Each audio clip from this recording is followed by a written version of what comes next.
I get asked the question a lot, will we be able to sin in heaven?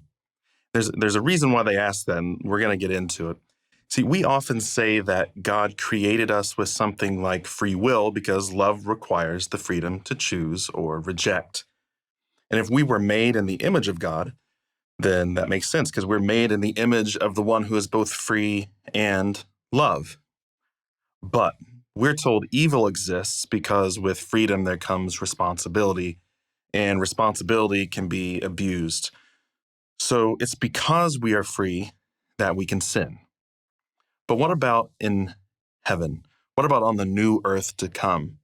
Will we be free and therefore sinners, or not free and therefore perfect, though unable to love?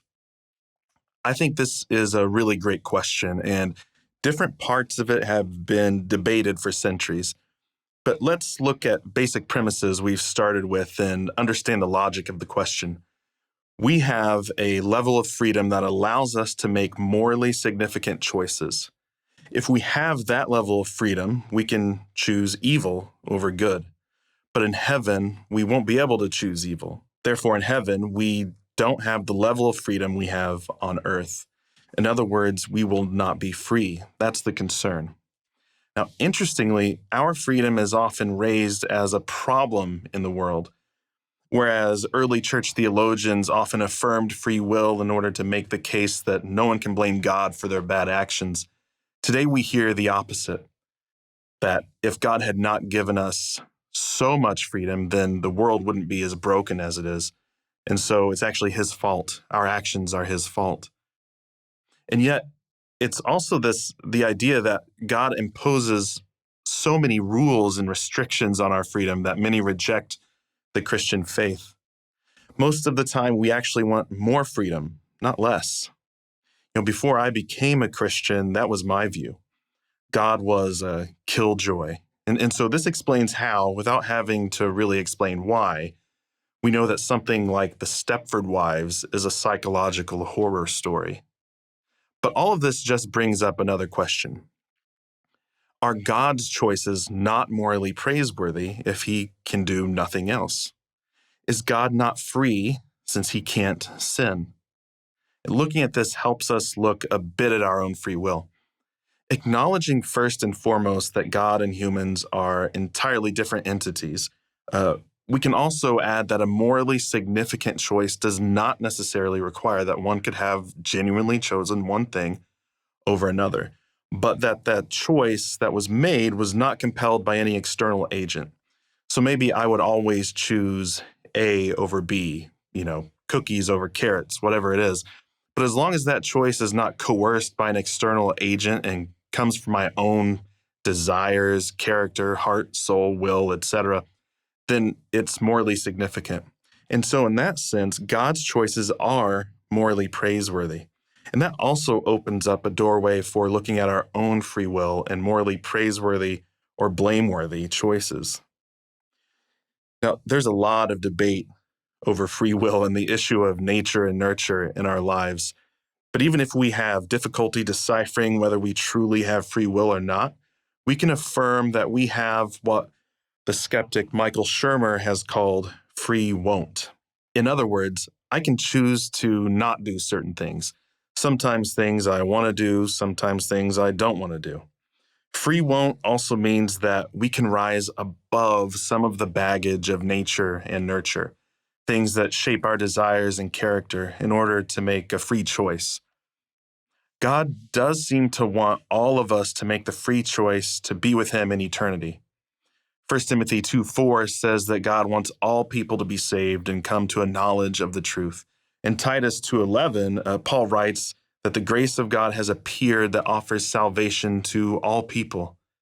Indeed, while Jesus, for various reasons, kept his identity secret from some while he was walking on the earth, he says in John 12:32 that after the resurrection, he will draw all people to himself. John even refers to Jesus as the light that gives light to everyone in John 1:9. And in eternity, it looks as though we will be free in all the right ways, yet unable or unwilling to sin. Several things point in this direction, but I would just quickly cite the proximity of God to us. God is our temple, a lack of pain and mourning, which is the result of sin, and access to the tree of life mentioned in Revelation 22 as proof of this point. Now, in Genesis, God removed our access to the tree of life because he didn't want us to live forever in our sinful state. So being reunited with it must mean that we are no longer in that state. So if God can create a world where there is both love and freedom and an inability to sin, and he wants us in that world, why didn't he do that from the beginning? There are many possible ways to answer this. And one of the reasons for that is that we are firmly in the realm of speculation here. But one potential solution to consider is this. In eternity, we will not be able to sin because we have freely, because of and based upon God's grace that we had to stop resisting, asked Christ to change our hearts to ones that one day will no longer have a certain type of freedom. That horrible freedom, as C.S. Lewis calls it, that once evil, perhaps because in our glorified and resurrected bodies, all desire for evil is removed. Or maybe we're filled so much with the life of God that evil is dwarfed and engulfed in the fire of his holiness and love, like a giant wildfire centering all of its destructive power onto one single dead leaf. So then this world could be seen not necessarily as a proving ground or a test, though it may also be that, but a genuine opportunity to choose freely to live with a deeper freedom, one that allows us to love freely and abundantly. This is the desire for a freed will that is free to love selflessly and flourishingly, rather than a mere free will that is prone to freely choose destruction. And so in that sense, we actually receive from God what we all ultimately desire: freedom and a life without the possibility of evil. And he doesn't have to negate or override our freedom by giving us a life without evil, as he might have had to do if he began the world in this way. He doesn't coerce us into heaven, but rather he makes us new through our grace empowered and chosen faith into creatures that freely choose only to do good. He gives this gift to all those who in humility say, God, help me.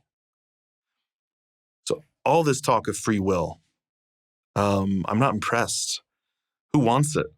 The free will is simply my way to be, as Lewis said in The Problem of Pain, a rebel to the end. The doors of my prison cell are locked from the inside by my free will. I am self-enslaved in my own freedom.